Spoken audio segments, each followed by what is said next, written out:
Hey guys, welcome back to my channel. If you're new here, then welcome. I hope you stick around.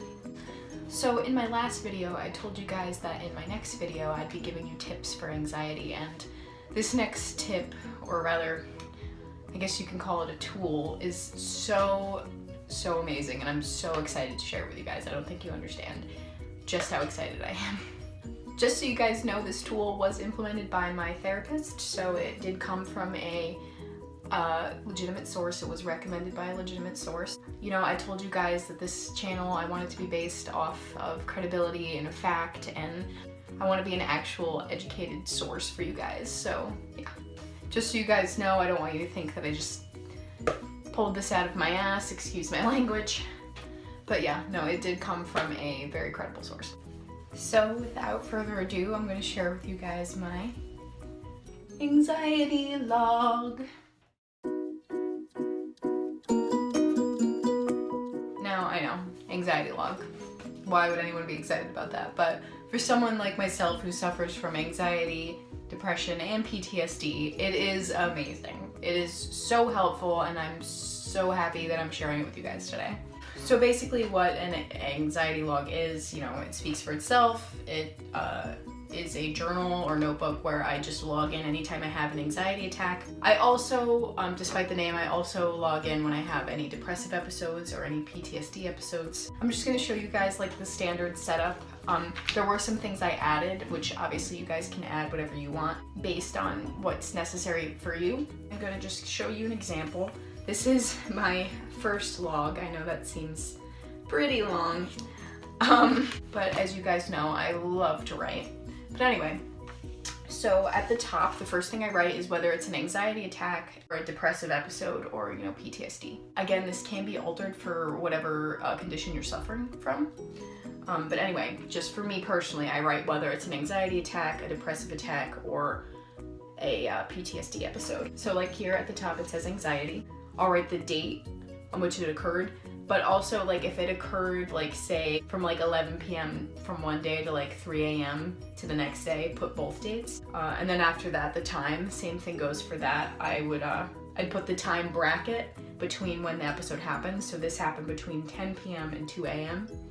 So yeah, just remember to do that. It's more accurate if you know, you do it that way. And I'll explain in a little while what the importance of all this is. So after the time, I put the trigger, like what triggered the episode. So here it's unknown. It's okay if you don't know, put down unknown if you don't know. After that, I have a scale from 1 to 10. So this one was about a 4. You know, you rate how severe it was or how much it affected you. And then the last thing I write is the treatment/react, or, you know, how I got myself out of the episode, or what got me out of the episode, or what I did, what steps I took to help myself out of the episode. For here, I said distracting myself by cleaning and taking a shower. Then I spoke on the phone with a friend. Now, the only thing I added for me was kind of like a journal entry where I'll describe like what was plaguing me, like what was happening, what I was thinking about, why I think maybe, you know, it was brought on. And, you know, obviously sometimes in the moment while you're having the anxiety attack, or you know, you're suffering from PTSD or depression or whatever is plaguing you, you can't always write in that moment, which is fine. You know, you can go in and write later. That's some of these entries I have done that.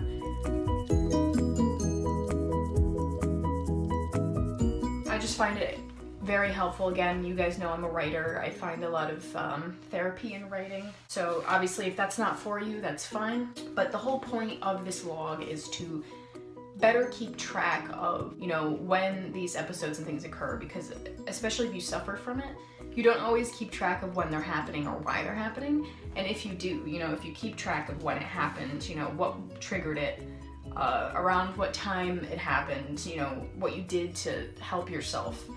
You know, if you can follow these patterns, it'll better help you, you know, kind of take control of your anxiety or your PTSD or your depression, or again, whatever's plaguing you. And it's just a really nifty tool for that. I think because of this, I've gotten a much better grip on, you know, what I'm suffering from, and it's so helpful, you guys. I highly suggest you try it. I'm gonna put in a little example of how the log is set up so you guys know, you know, what to generally follow for your log. if you guys end up doing this as well.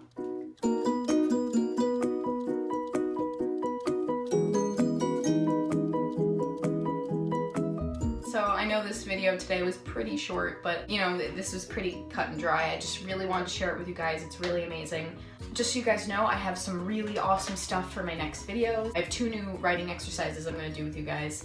I've also been reading this magazine on sleep and how it affects you psychologically, and if you suffer from insomnia like I do, I would love to share that with you guys. If you guys are interested in any of that, or you want me to do some other things, please leave your comments and concerns down below in the comment section. If you like the video, please hit that like button and subscribe, and I will see you guys in my next video. Bye!